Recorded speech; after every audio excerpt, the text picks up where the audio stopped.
Hey guys, welcome back. I'm here with Kid Inc., who just performed an awesome set here at Eisenhower Auditorium. So, first off, welcome to Penn State. Yes, thank you for having me. How does it feel to be in Happy Valley? What's it like? It's cold. It's cold right now. You gotta understand, I'm coming from LA, so LA is warm right now. Well, I'm not gonna lie, it's raining right now, but it's usually warm. It's usually high 70s, 80s.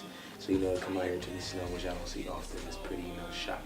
All right, so I want to just jump right into this. It's kind of a fun question. So, being Kid Inc. and tattoos are kind of like your thing. What's the worst tattoo you've seen? The no regrets level. Yeah, worst tattoo I've seen. I think what's funny to me, funny tattoo I see is when people try to get lips. How they get the kiss of the lips, but they'll the tattoo artist will outline the lips with the line, so it doesn't look like real lips anymore. They look like cartoon lips. I think that's always that's always sucks when people get it right here on their neck, and it's the big cartoon lips, and it doesn't look like somebody kissed you. It just looks like you drew it yourself. I've heard that you've said that Pharrell is a big inspiration for you. So nerd then, I would assume, right. Also.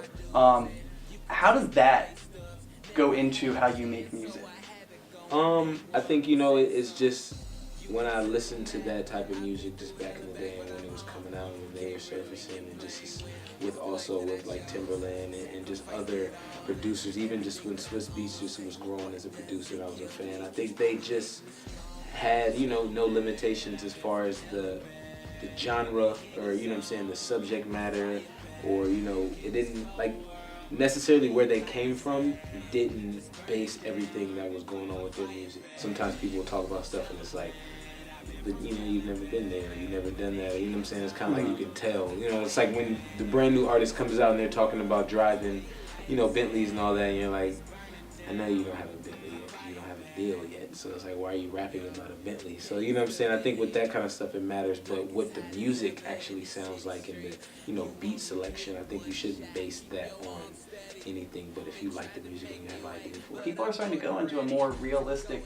political, very culturally aware of what's going on, and I think that you are in the forefront of that, and I think that you are really helping propel the movement into that direction. So I think that's awesome. So yeah, first of all, kudos. Thank you, man. It's definitely the goal. I'm somebody who comes from LA where our radio station is very diverse, because even just LA period, the city itself is so many different cultures, so that when you listen to the radio, there's so much different kind of music playing that you hear songs and you fall in love with records that you didn't even know you liked, and you just become a little bit more familiar with that type of music or structure, and then you become a fan, and after that you kind of all right, I'll try a little bit of stuff myself and see if it works. For me, if it doesn't work, it doesn't work. Don't ever force it, It's have fun, and it sounds good, it sounds good. You were named 2012, I believe, Double XL's freshman in their freshman class with some really big names.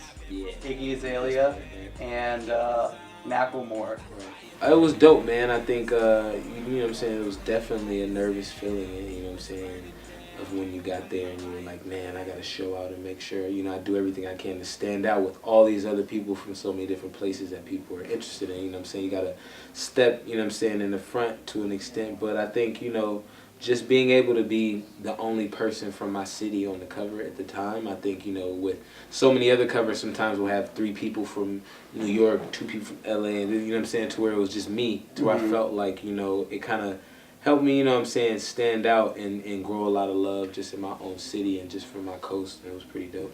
All right, so here at State in the Real, we kind of like to know what you're listening to. Mm-hmm. So if I were to just hop on your iPod, what are the top 3 artists that you're listening to right now? Not including yourself or your affiliates. Top 3 artists that I'm listening to right now. That's a good question. Definitely, I guess, So who am I checking out if they drop a song? I'm definitely checking out Young Thug's new music. You know what I'm saying? He's definitely a guy who have to, you got to check it out and see if it's going to be that one. So on my iPod, it's a good question. Because I've been in album mode, so I've been listening to a lot of beats and writing and stuff like that. So I got to go back to what I'm interested in hearing a lot of Big Sean's new stuff. Sounds like he's really been back on his lyrical game, and I think who else is dropping something? I'm interested to see what direction Drake goes with the rest of his music. Kidding, check him out if you haven't already. I don't know why you haven't, but he performed an amazing set here at Eisenhower for State and Real. First of all, I just want to personally thank you so much.